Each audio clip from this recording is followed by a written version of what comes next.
खुलुमबाय गिबि गिबियावनो आंनि इउटुब चेनेल मिस्टार गांजेआव नोंथांमोनखौ बरायग्रोनाय थाबाय। आङो सिसुपानि गलाघाट जिल्लानि सिङाव थानाय दैलिसालनि बे लोखि फुजानि माखासे नुथायखौ नोंथांमोननो आं दिन्थिनो नाजादों। जोबोर गाजा गोमजायै जायो बे लक्ष्मी फुजाया, माइनाव फुजा। 9 थारिखनिफ्राय जादोंमोन बे फुजाया, ओमफ्राय 12 थारिखसिम लाखिदों, सानब्रै लाखिनाय जादों। बेवहाय नांजाबनानै थानाय ब्रह्म धोरोमनि बे मन्दिरबो दङ। बेनिफ्राय लोखि बिमा माइनावखौ बिनि थानसालिबो बेवहाय दङ, जेराव बेवहाय जारिमिननि जायगाबो दं। जारिमिननि गोबां अन्थाइजों मोननाय दङ, नै दिन्थिगासिनो दं नोंथांमोननो सावगारियाव। बे बिमा माइनावनि मन्दिर बे साखाथियावनो बेखौ लुनानै दोनदों। बेवहाय बिमा माइनावनि बे फुजा मन्दपनि साखाथियावनो बेखौबो फुजिनो हानाय बायदि खालामनानै दोनदों आरो। दख'ना गानहोदों, बेवहाय बर'नि थागिबि नालाय बर'आनो बांसिन दं बेवहाय।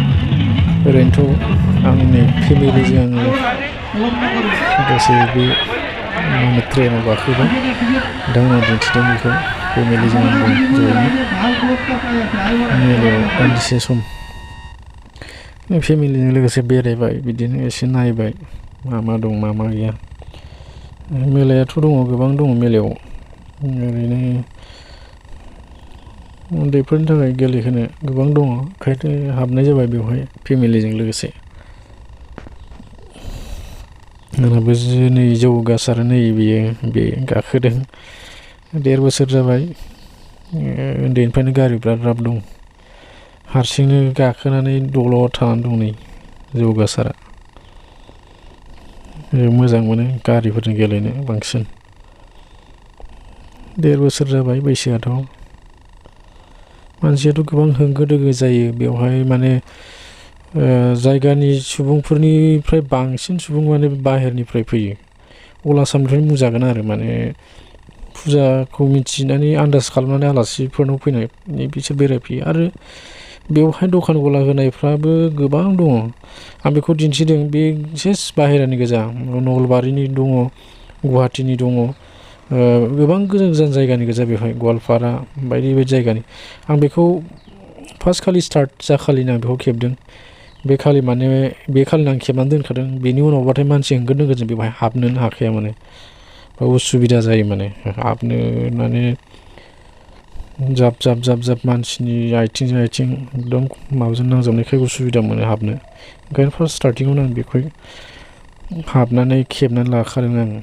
ओरैनो नायदों मा बे खालि स्टार्ट जायाखै, माने जेब्ला बिमा माइनावखौ फज'दों बे खालिनि बे सावगारिया। बे खालि माने जाथ'वाखैमोन आरो बे मेलाया। गोबां मोजां मोजां बेवहाय मुवा बेसाद फानफैयो, गानग्रा जोमग्रा देलायग्रा बायदिनिफ्राय लानानै जाग्रा लोंग्राफोरनि मुवा बेसाद गोबां मोजां मोजां लाबोयो। सेलिंआथ' बहुद मोजां जायो बेवहाय, बेनिखायनो फालांगि खालामग्राफ्रा फैनो मोजां मोनो।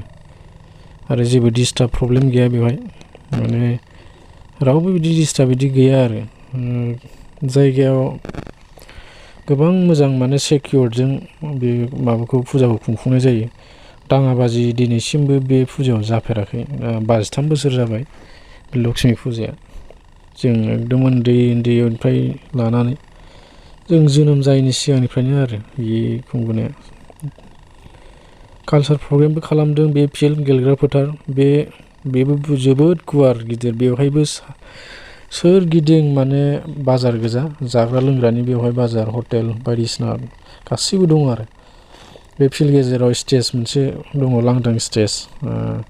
बेवहाय सिंगारबो हांख्रायनाय जादों, नबजित नार्जारिबो बेयाव मोसादों। नलबारिनि हिमानि बर' बिनानावखौ बेवहाय गान खननो, देंखो बोनो थाखाय हांख्रायनानै लाबोदों। आरो नबजित नार्जारियाबो बेवहाय मोसादों।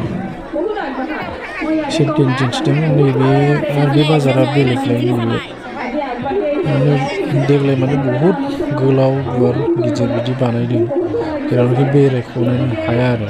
बैथिं नायबा ओरैजाय फैनो हाया, माने बिदि अबस्था। माने गिदिर जादों, गोबां लाख मानसि बेवहाय थुबुर जादों। आन्दाज खालामनायाथ' 10 लाखनि बाराबो सुबुङा बेवहाय जमा जानानै दं। नैबे फिल्डआवनो मथा मथि बे फिल्डआथ' 8 बिगानि बारगोन बे फिल्डआ।